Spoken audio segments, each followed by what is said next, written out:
many fans you are in this shit.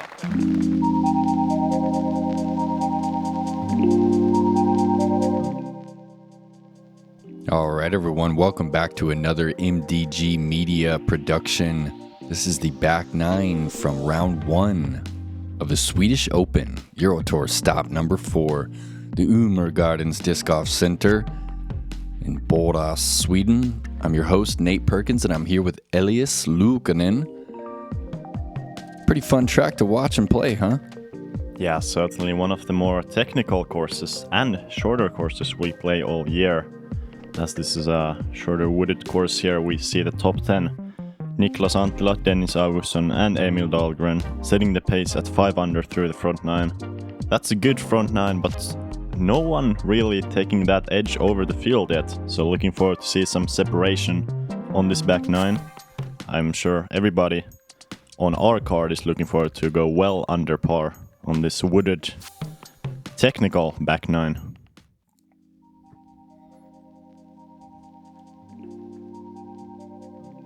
All right, hole 10, short par 4, just 145 meters. Tight little gap here, maybe 3 meters across at the skinniest. You don't want to push it too straight. You'll close your angle off. Anything near this FPO tee pad is in a good spot. Anything up in here is nice. There's some OB that creeps into the fairway here. You can see it, those stakes marked with the white paint at the top of them. And then there is some out of bounds, just 6 meters long and right of this pin. We got Anttila flossing in the circle there. The man has played a lot of Fortnite in his day. Yeah, and let's see if he's that happy after played this hole. This really sets up well for Niklas's game, although he did slip it out early to the left.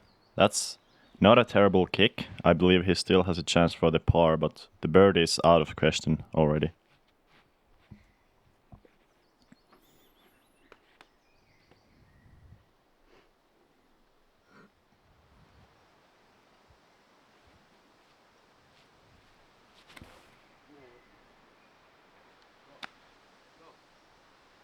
Pulls it, but it pushes through. Yeah, we saw some interesting game plans from Hjalmar on the front 9. He's throwing left-hand backhand and also right-hand forehand. So, good scramble abilities in the woods. Paul is throwing an absolute gem down this fairway. That is the perfect shot, and from there he only has about 60 meters left to the pin. Yeah, just the way that Paul kind of slows his footwork down and just opens the hips up early and then just kisses that buzz out there on a baby hyzer line. It's really nice to watch. Josef nailing the gap there. He'll be in good position. Yeah, that was a nice shot from Josef. He had a bit of a slow front 9 here, but looking forward to pick the pace up on this back. Niklas here likely trying to lay up just next to that OB area, as he's done pretty well there. That's the ideal spot for the drive, so he only has the same approach, 60 meters to the basket as Paul.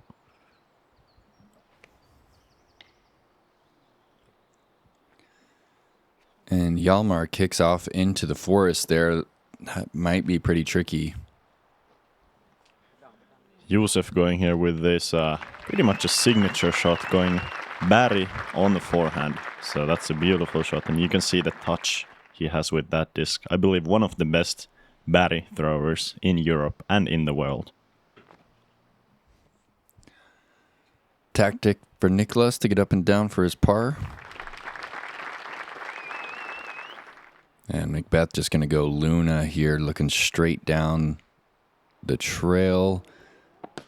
And that is off the basket there. He's pretty dialed with those straight shots with that Luna of his.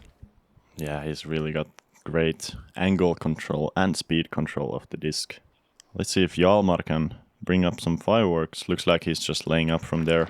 But in the front 9 we saw a lot of good putts from Hjalmar. He's got that really spinny, powerful stroke. Looks very casual and relaxed when he's putting, so it's great to see. Really high scoring potential for him as well, as Josef gets that pretty much picture perfect birdie. Perfect drive and almost even a better approach.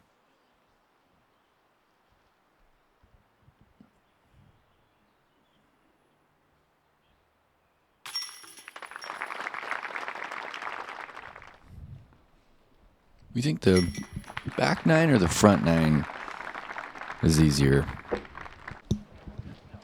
That's a really tough question, dude, but I believe they're pretty much tied for the which one is easier. I would still kind of go towards the front nine being a little bit easier. What do you think? Yeah, I think the back has a little bit harder to score on, and then it's got some more potential for some overstrokes. This is one of the scoreable holes right here. It takes a specific shot, though. It's only 89 meters, but you have to fly through this window right here. And when you go high, which you need, you bring those branches into play. It is very easy to find yourself outside of the circle here on this one. It sets up equally well for the right-hand forehand hyzer that glides out, or the backhand turnover with something slower. Paul going to go Luna here. Going to start this one pretty high on probably a 45-degree ante. Yeah, it's important to, at the end of the flight, get kind of that flattening out, that little bit of a fade. Although Paul got too much of it, because if you turn this shot too far over, you're going to end up cut rolling into the hill. And Josef actually trying to go for the roller, which is an...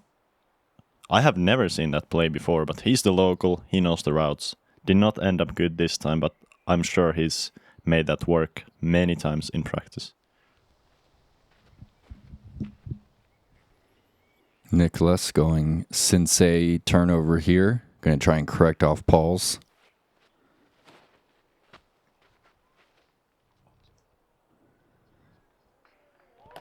And that's just cruising up the gap. Are you kidding? Hits the pole.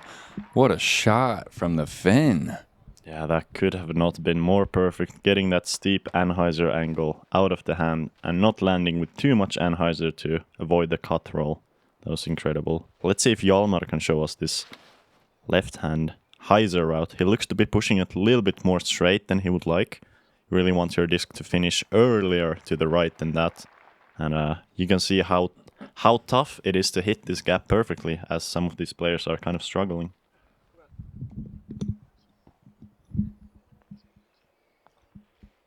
Okay, checks up for him. 25 meters for McBeth.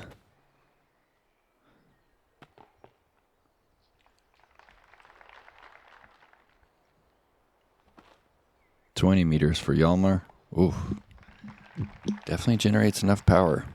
Yeah, you can see that spinny, powerful stroke there once again, and certainly a pretty easy green to run your putts on, since there's a good backstop. So I'm sure Paul and Hjalmar were certainly not scared of any sort of a comebacker here.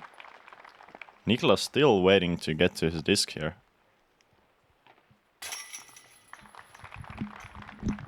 Yeah, just a beautiful sensei turnover there, and he moves to 6 under for the round. He's leading the card right now. And we're headed into another really short par 4, just 160 meters. You really just want to push this one as straight as you can for as long as you can. It's just short enough that I think it entices some of the field to kind of go for this one. But because it finishes off to the right really late in the flight, it is very demanding to find yourself in circle 2 off the tee. But if you throw this one 100 meters, 110 meters dead straight, you're left with a little baby hyzer into the green here. Definitely want to card the 3 here on hole 12. Yeah, you can see Paul going with a fast disc here, trying to bite off a lot of distance. And even though he kind of fades out to the left, that's, as you said, just a really short baby shot to the green. This is actually playing as the easiest hole on the course. So certainly all of these players looking to get that pretty simple birdie here. Josef with something slower, going with a mid-range or a slow fairway driver. Just in the middle of the fairway. It's only about 70 meters left from there. And Hjalmar just gets way on top of that one. That's a pretty big miss for him.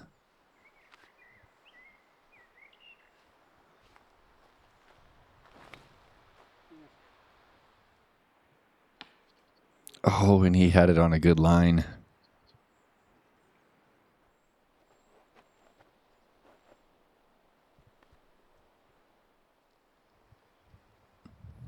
What do you think? 30 meters here? I think maybe a little more. I think maybe like 55, 60. Josef going with that Berg once again. And it's a great shot. You can see he's got good control over that disc. Almost never, I feel like, throws a bad shot with that disc. Niklas way off into the woods there, pitches that one out, and Paul's just got this little hyzer, and he's actually just going to putt it to the basket.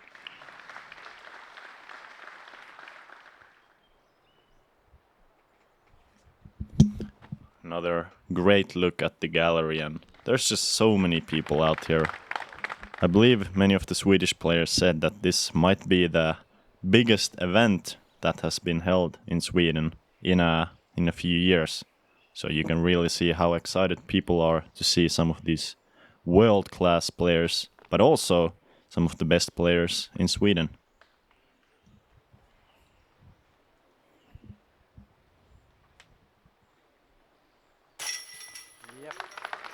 Good comeback par putt. Just kind of stands there and spins it, huh? Very unique delivery. Josef, nice up and down there on that Betty turnover.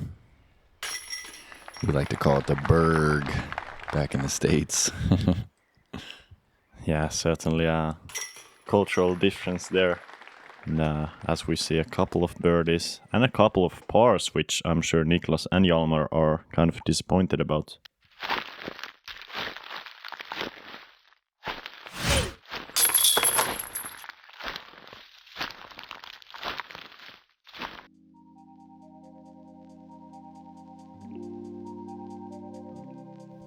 All right, hole 13. Another fairway that moves significantly from right to left. It's not just a pure hyzer. You need to release it on hyzer. It needs to flip up just briefly and then ride out. Of course, Hjalmar is going to have to throw a very touchy turnover. It's just 112 meters, plays slightly uphill. Pretty tough to card the birdie here on the 13th. Very specific shape. Yeah, it's very rare to see people getting inside the circle here on this hole. Paul is going for the high shot, which is actually ideal if you want to get extremely close to the basket. I believe the line looked pretty good, but he might have not pushed far enough forwards. But we'll see where he ended up. Really, the high shot here is, as I said, ideal if you want to be parked. Josef going with the medium height, and you can already see the disc is kind of pushing too far. So as you said, really specific line, you have to push it left in the middle part of the flight and then just start gliding.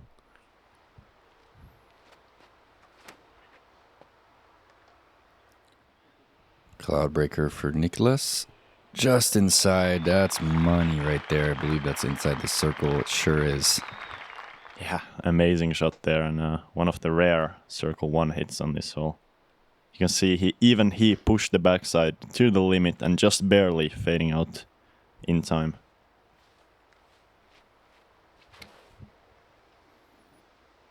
This is so touchy. And he's hit it beautifully. Just needed to miss that last guardian right there. He'll have a putt though.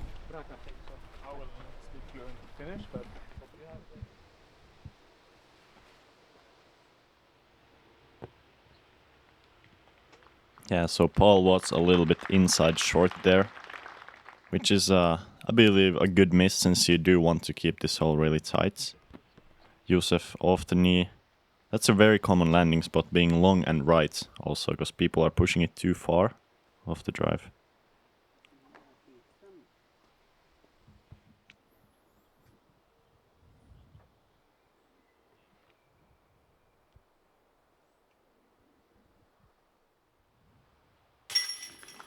Niklas for the lone birdie on the card. McBeth and Niklas are just trading birdies, aren't they? 7 under through 13 holes. Yeah, that's a great pace, and good to have that par birdie streak. You know, it's certainly the pace you want to acquire on this course. As we unfortunately saw Hjalmar getting that bogey after the 3-putt. Certainly not what you want to be having, but it's actually a surprisingly fast green, so that can happen pretty quickly. All right, uphill par 3 here on the 14th. 98 meters, probably plays closer to 105. Bit of a low ceiling here. Some of the right-hand players are throwing a flippy fairway or a flippy mid-range that kind of cruises from left to right late in the flight. There is some out of bounds just long and right of this pin that can come into play. I believe some players are opting for a forehand on that left side, and Niklas going with that turnover. Yeah, common on this hole to leave it either a little bit short or a little bit left to avoid that OB. As we see, just a beautiful shot from Niklas. Just as he wanted, a little bit short, a little bit left, and he's only got 5 meters. The OB on this hole is really close, so you want to be inside the circle to not have to worry about the OB on the putt, but also don't want to challenge that OB on the drive. As you see, Paul is also looking for a similar result, a little bit left there, and that's going to be a scary putt. If he airballs that, it's likely to be going OB. Yeah, just didn't quite get that initial Anheuser angle out of the hand. Josef aiming a little higher here. Oh, and he pulled it. Hits the center tree, kicks down. This sets up great for the lefty backhand. He just needs to get this just flat for the briefest moment. Pushing through the gap. He's probably throwing a neutral fairway. He really just needs to penetrate this shot forward, as he's done. This looks absolutely great if you can just stop before the OB. And that's just beautiful. Hjalmar really taking advantage, finally, on a lefty-friendly hole that we haven't really seen that many of throughout the round.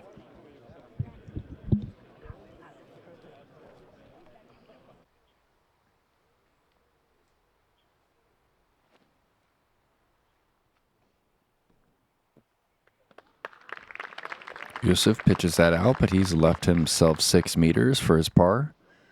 McBeth straight at the OB. Wow, incredible putt, staring the gallery right in the eyes.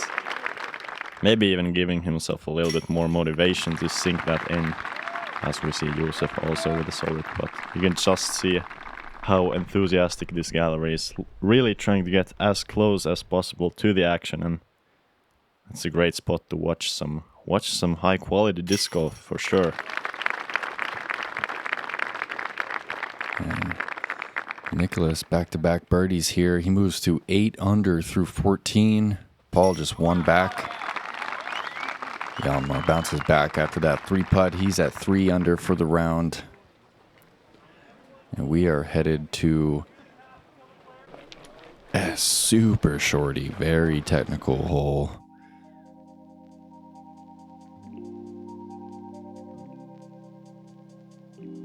Number 15 is just 76 meters. Very tight gap off the tee here, maybe a couple meters across. And the basket is just off to the left enough that the right-hand forehand kind of leaves you with a, circle's edge putt. The turnover plays, but it's just such a tight gap to get that putter turned over properly. And there's OB looming straight and long of this pin. Yeah, even some of these very touchy backhand players are actually going for the forehand on this hole, just to hit that gap and give themselves a putt. Niklas does that pretty well. He's got 10 meters, but he's staring right at the OB, so if he airballs that, it's certainly going OB, and that's going to be an instant bogey. So scary putt on this hole, pretty much every time.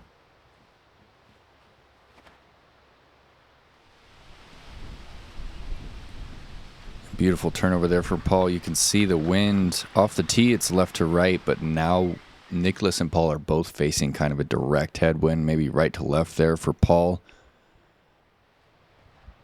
Hjalmar once again going for that right hand forehand. Hits it early, unfortunately, and that's going to be a scramble from there. And talking about the wind, it's good to note that this is, I believe, the windiest green on the entire course. There's this open field to the left side of the basket, and the wind is really absolutely ripping at the green. Gonna make those putts so much more difficult. As Josef also throws a good sidearm there inside the circle, I believe. Yeah, I'm keen to see them attempt these putts because it is so windy. Oh, and Hjalmar still has work to do over here in the woods.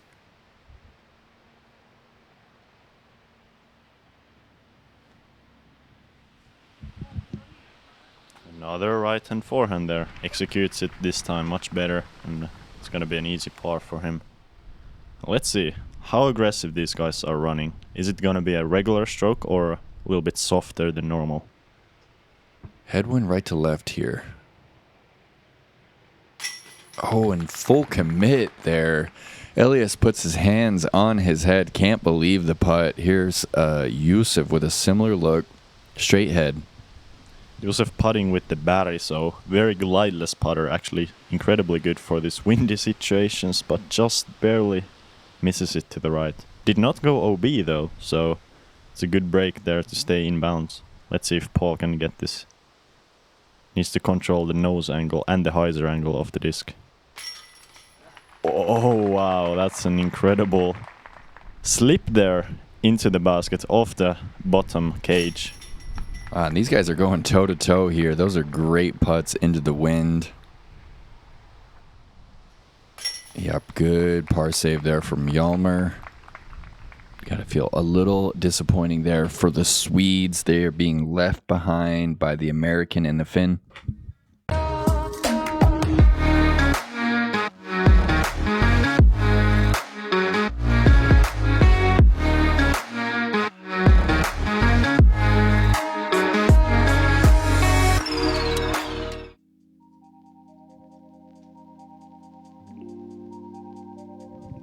All right, hole 16, uphill, par 3, just 92 meters. Probably plays closer to 100 meters.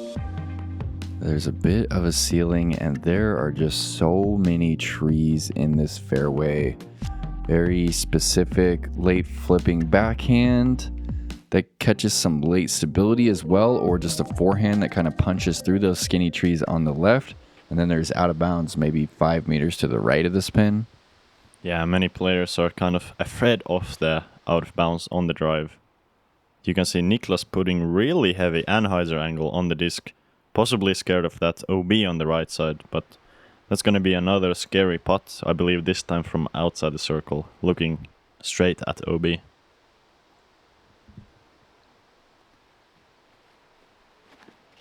And Paul, going turnover, and he pulled it a bit. Gets around the first tree he thought he was going to hit, but definitely wants that release back. Hjalmar needs to really flatten this one out. If you go pure hyzer here, you're at risk of finding the OB right. Yeah, for sure. And as he does exactly that, just doesn't quite get the right finish at the end. So that's once again going to be a scary putt right towards OB. It's actually, I believe it's one of the trickier holes to get inside the circle, because your line has to be very specific. You know, you can't just throw it out there and be inside the circle. As we saw Josef with the perfect slight hyzer release forehand and fading just perfectly next to the basket.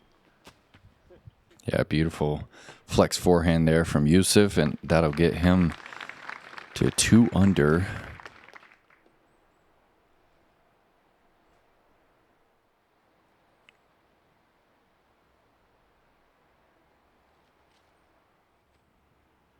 And Nicky has yet to connect on a circle 2 putt. He's 9 under, Elias, with no circle 2 makes today. Yeah, that really tells about the great driving, and wow, incredible putt from Hjalmar. Actually, I believe he might have gone long left OB with his drive, since that was for the par. So it's a good save there to get that par. And he was putting right at OB. With that pace, if he had missed it, that would have been OB for sure. All right. Josef picking one up on the card.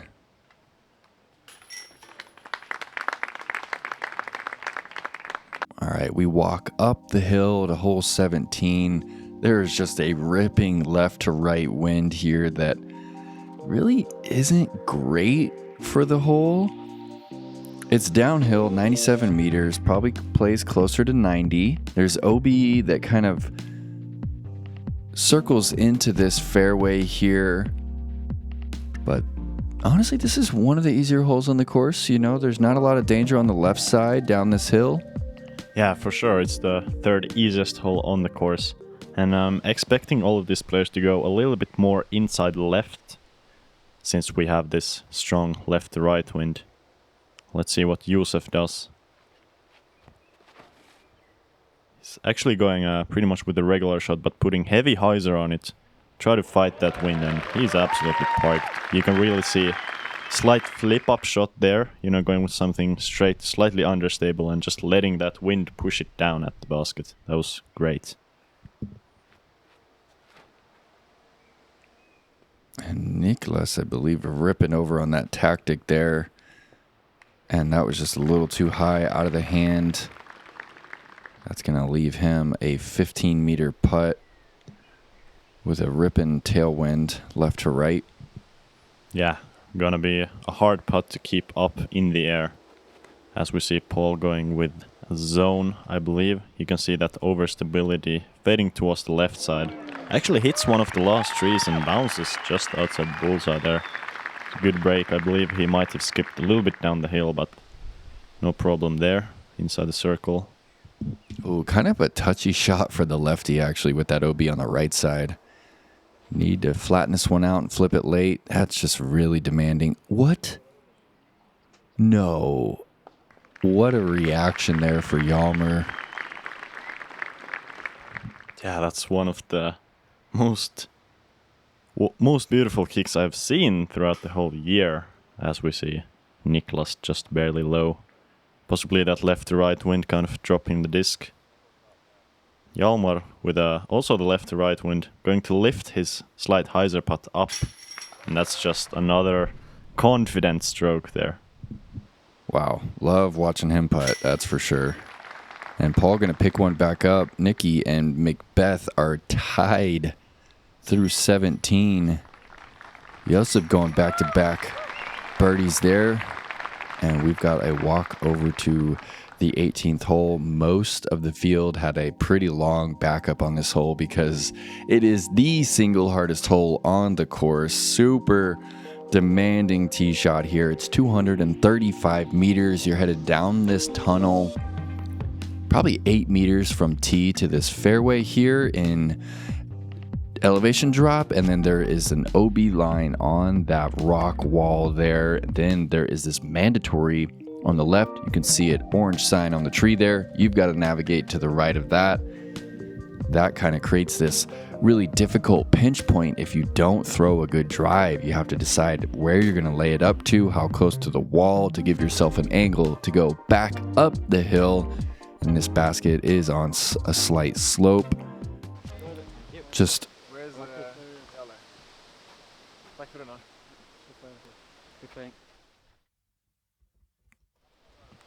such a demanding finishing hole here. Elias, what do you think? Yeah, absolutely, and especially with this strong headwind slightly from right to left. It's really difficult to keep your angle on the drive going along the fairway. Many players are choosing to go with something straight to overstable, hopefully to fight that wind. But if you give the disc any anhyzer, it's going to be pushed down. But if you give it any hyzer, it's going to just go to the left.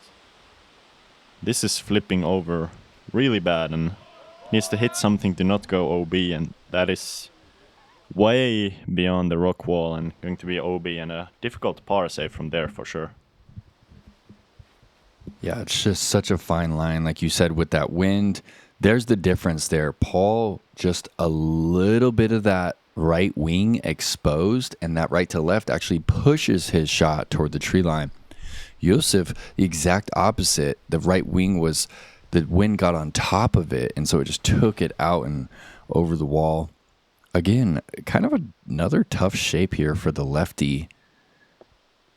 There's quite a few holes out here that actually don't set up very well for Hjalmar. Yeah, I agree. Certainly one of the tougher lefty backhand courses we play. But I feel like he's done a pretty good job, especially since the course doesn't really set up that well for him. Or for his side of throw.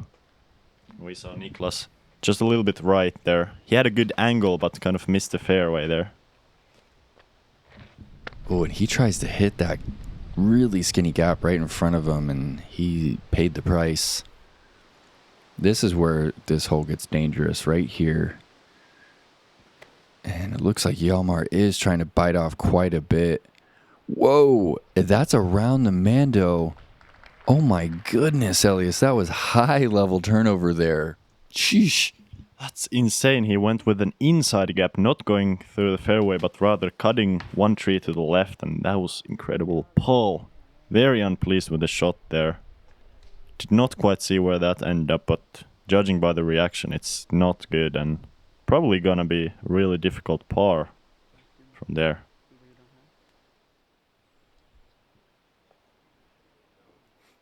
That's a pretty good scramble shot from Niklas there. It's only about 50 meters left to the basket from there, so should be an easy bogey. Disappointing bogey to end your round with, but it's not the worst that can happen on this hole.